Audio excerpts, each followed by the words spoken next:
Welcome back, everyone. This is a very exciting day. I have here with me Veronica Olazabal. She's the Chief Impact and Evaluation Officer at BHP Foundation and the President of the American Evaluation Association. So we are going to get nerdy today. So Veronica's job is to help people measure their impact. And impact metrics and outcome metrics are the most exciting things to talk about.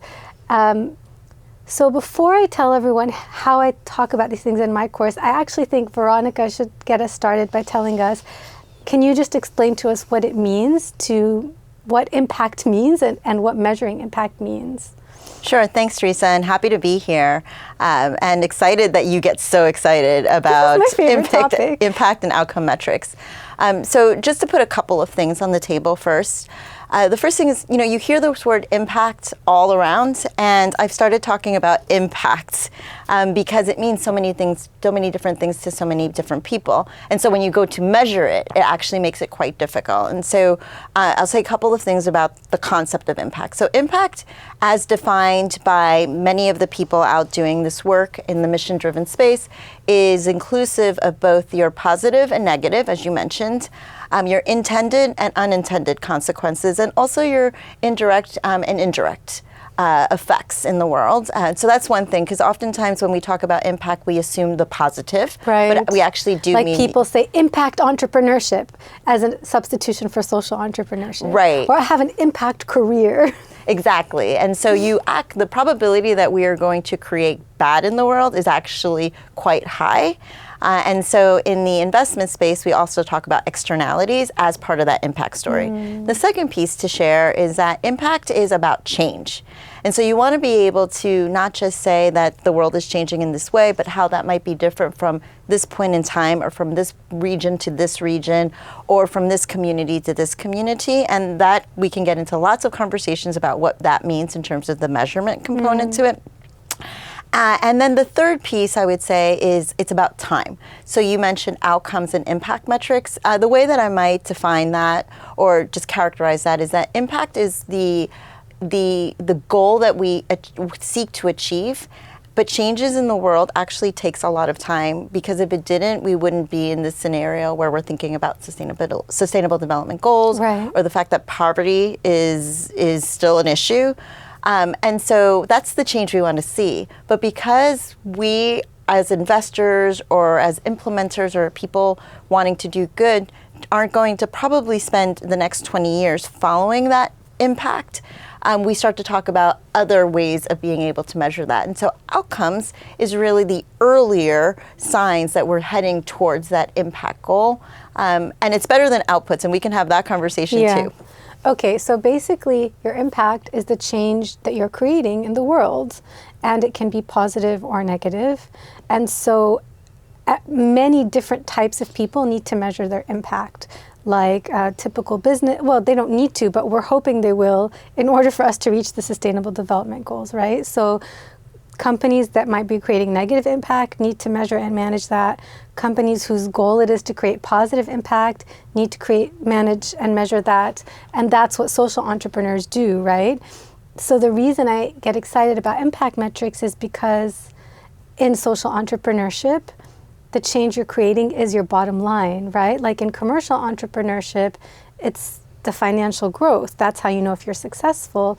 But in social entrepreneurship, the financial growth is a means to an end. It's not an end in of itself. So you have to know what your bottom line is. Like, is it the number of jobs you've created or kids you've left in school or whatever? And what I learned and what I explain in class is that development economists think of impact as the outcomes of your work minus the counterfactual that would have happened without you anyway, right? Or is it the other way around? Yes. The change you're observing minus what would have happened anyway, that's your impact. But which is called the counterfactual, but it's so hard for us to measure the counterfactual. So that's why we measure outcomes. Like, this is what we can see as a result of our work, even if we don't know if we can attribute it to ourselves. So actually what I realized is that impact investors, like there's all these people who call themselves impact investors, they're actually outcomes investors, right? They don't know what the impact is, but they're measuring outcomes. But anyway, that's too nerdy. I don't want to focus on that for too long. But basically, what I want our audience to know is that in our world of impact investing, social entrepreneurship, socially responsible investing, corporate social responsibility, most people use the word impact in a different way than development economists do, and they're actually talking about outcomes. So can you tell us a little bit more about how do you help all these different types of people measure the outcomes of their work? Sure. So in what you said so many rich things, Teresa. And just in terms of my own background, I've seen different approaches work for different audiences. And so the approach where you painted the picture of the development economist in terms of really being prescriptive and rigorous about the counterfactual. That is that's the gold standard. Right. And in our language, it's experimental design, and it's also a randomized controlled trial.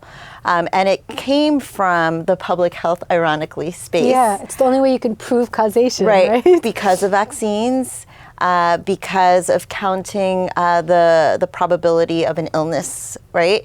And so, which is like very, very relevant today. However, in that environment, when you're counting vaccines, you can control those pieces. So as it came out into academic land, it became known as evaluation because it met the demands of the biggest buyer of impact, actually, which is government. And government, if you can imagine, has a really high bar for what accountability is, for what results are, because they are accountable to all of us. That's a pretty big responsibility. And as we came out of government into philanthropy, into impact investing, and now into corporate sector responsibility, and corporates becoming more interested in these particular issues, that has changed because they don't have that same bar. Or they have other checks and balances to actually control compliance or other types of risks that they're trying to manage for. And so with that, the concept of impact has also shifted, and the bar that you need to meet in order to demonstrate it has shifted. So now we're in the space where we believe that change takes a lot of time, but there are so many capabilities out there that can help us make sense of how change is happening, whether it be things like mobile technology for data collection or data science, in terms of thinking about all of the human-generated data points that are being generated in the world. And so we can get creative about what the counterfactual is, and we can get creative about the decisions that we need to make in order to do something with that information. And so that's why I think, in my experience, coming back to your question, I talk about right-sized information and impact management for specific audiences. And so now, unlike the communications part of our sector, I start with, well, who is it that you want to compel to make a different decision? And how, if it's private sector, they probably, we know a couple of things about private sector. They don't want to spend a lot of money because the bottom line is important. The financial bottom line. Right. Yeah. So they bring those principles onto, and they apply them to the impact space. They probably want to see something faster and earlier. And they probably want to see something that is generalizable. Not necessarily about the specific community in a specific country, like a community development project, but something that they can roll out. And then something else that we're seeing, which is interesting, is the concept of what the customer wants. And so in the private sector and in social entrepreneurship, you really need to know your customer base. And so people with lived experiences, feedback, those pieces are kind of being wrapped into our impact methodologies, very different from the way that we might be thinking of an experiment that's very controlled in government.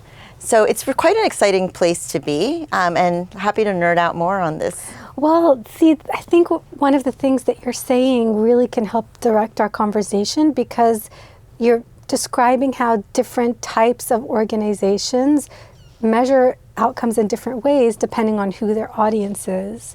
And if we think about social entrepreneurs as, if we want to direct our conversation around helping people working in social entrepreneurship to measure their bottom line, which is the social or environmental outcomes they're creating, they're going to have a couple of different audiences. Among them will be their customers and end users. Among them will be other stakeholders like community partners.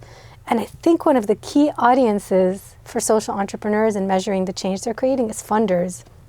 Because funders are basically deciding who they're going to support based on who has the biggest impact, right?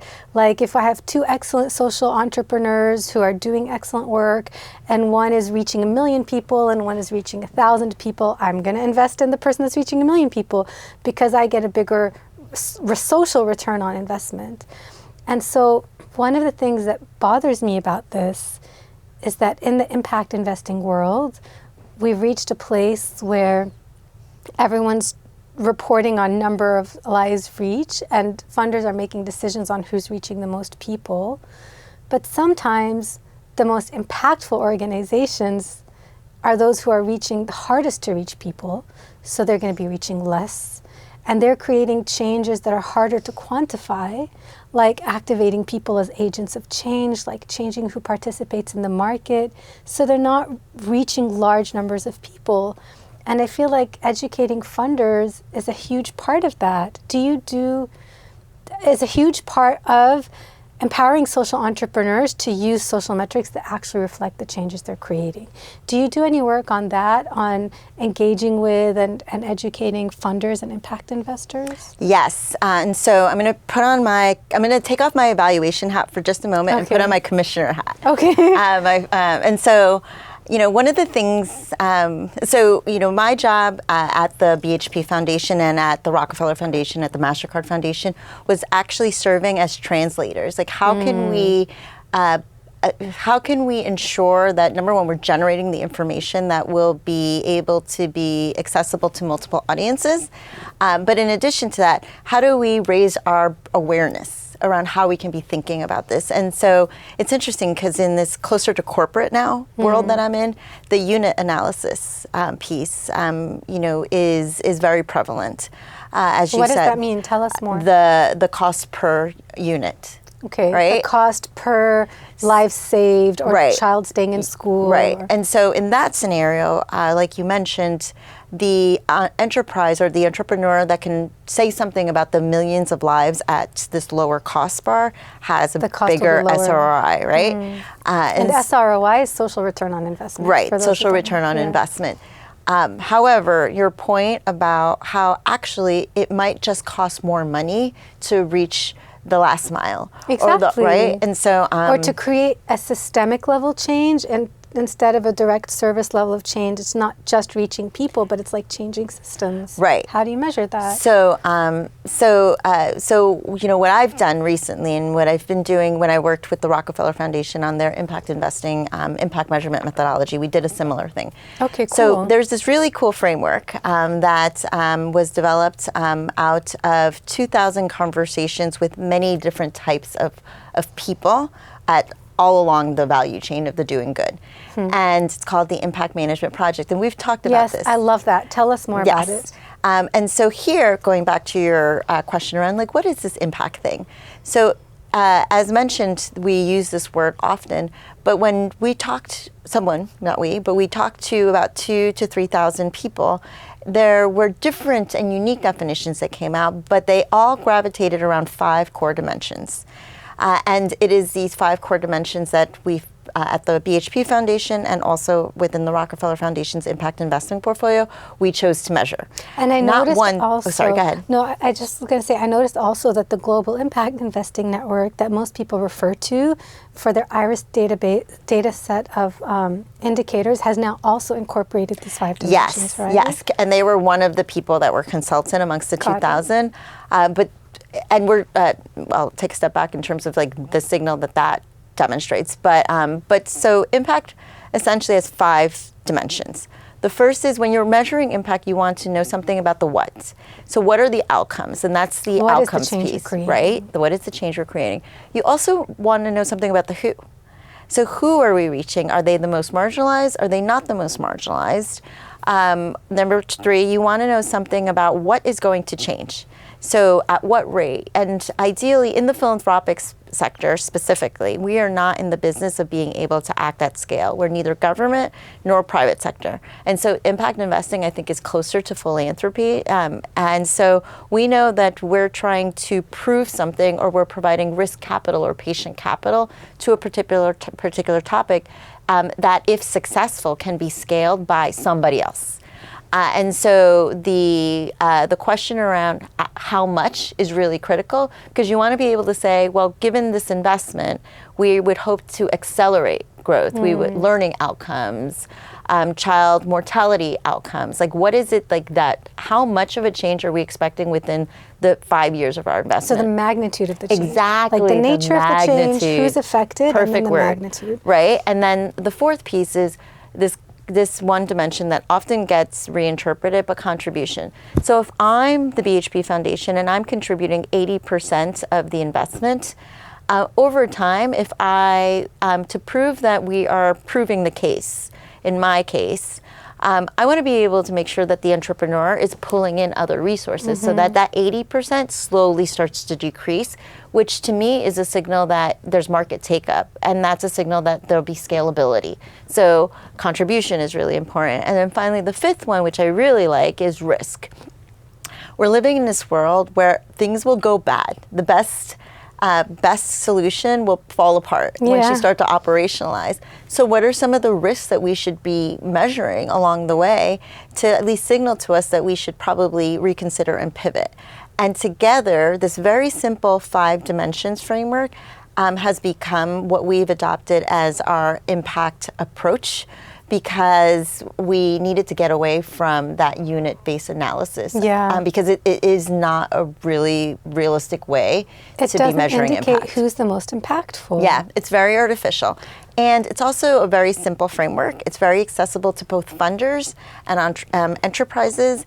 And it, as an entrepreneur, I think one of the pieces that you're continuously challenged with is being able to develop a good enough approach while being able to operationalize your actual product or service line, and not being able to have the capacity at startup to do all of the above. So I think it's a really good solution for those that are starting and even those that are mid-level. And I love the way it talks about contribution, not just attribution, because it gets away from that competitive approach of everyone's fighting for the funding and they want to attribute the change to themselves rather than others.